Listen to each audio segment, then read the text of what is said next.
से अब खबर केशव प्रसाद मौर्य का अखिलेश पर निशाना। बीजेपी जीत का सिक्सर लगाकर अखिलेश यादव को दिखाने का काम करेगी। अखिलेश की जातीय जनगणना की मांग एक ढोंग है। अखिलेश को पिछड़ों और दलितों की चिंता नहीं है। अखिलेश यादव को सिर्फ अपने कुनबे की चिंता है। अखिलेश का राजनीतिक अस्तित्व दांव पर है। सत्ता से बेदखल होकर अखिलेश जाग रहे हैं। समर्थन वाली केंद्र सरकार से क्यों नहीं मांग की उन्होंने। सपा सरकार में गौवंश की हत्या होती थी, बीजेपी सरकार में गौवंश स्थल बनाए गए हैं। गौवंश की गर्दन पर छुरी नहीं चलने देंगे। तो केशव प्रसाद मौर्य का ये बड़ा तंज अखिलेश यादव पर, क्योंकि अब लगातार विपक्ष जातीय जनगणना का मुद्दा उठा रहा है और इसी को लेकर डिप्टी सीएम केशव प्रसाद मौर्य ने कहा है कि ये महज कुछ नहीं है बल्कि ढोंग है समाजवादी पार्टी का।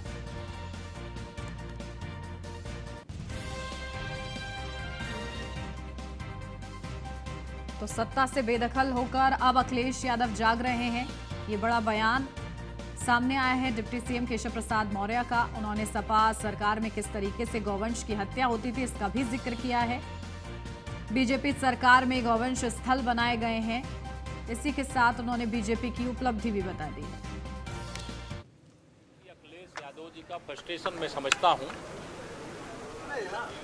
उनके खिलाफ भारतीय जनता पार्टी ने जीत का चौका लगाने का काम कर लिया है। 2024 और 2027 के विधानसभा और लोकसभा के जब चुनाव हो जाएंगे तो समाजवादी पार्टी के खिलाफ जनता के आशीर्वाद से भारतीय जनता पार्टी जीत का सिक्सर भी लगा करके उनको दिखाने का काम करेगी। जाति जनगणना श्री अखिलेश यादव जी के द्वारा मांग करना ये शुद्ध रूप से ढोंग है। उनके मन में ना तो पिछड़ों की चिंता है, ना उनको दलितों की चिंता है। उनको चिंता है तो अपने कुनबे की चिंता है, क्योंकि उनकी राजनीतिक अस्तित्व तो इस समय दांव पर लगा हुआ है।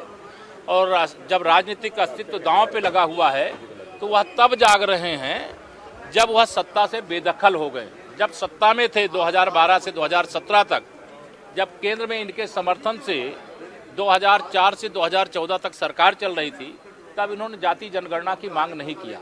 उत्तर प्रदेश में श्री अखिलेश यादव जी की सरकार के समय गौवंश की हत्या होती थी। हमारी सरकार के समय उनके लिए गौ आश्रय स्थल बनाए जा रहे हैं और उनको उस आश्रय स्थल पे रखा जा रहा है। और हम गाय गौवंश के गर्दन पर छुरी नहीं चलने देंगे और उनको छुट्टा भी ना घूमे, किसानों की फसल नुकसान ना हो, इसका भी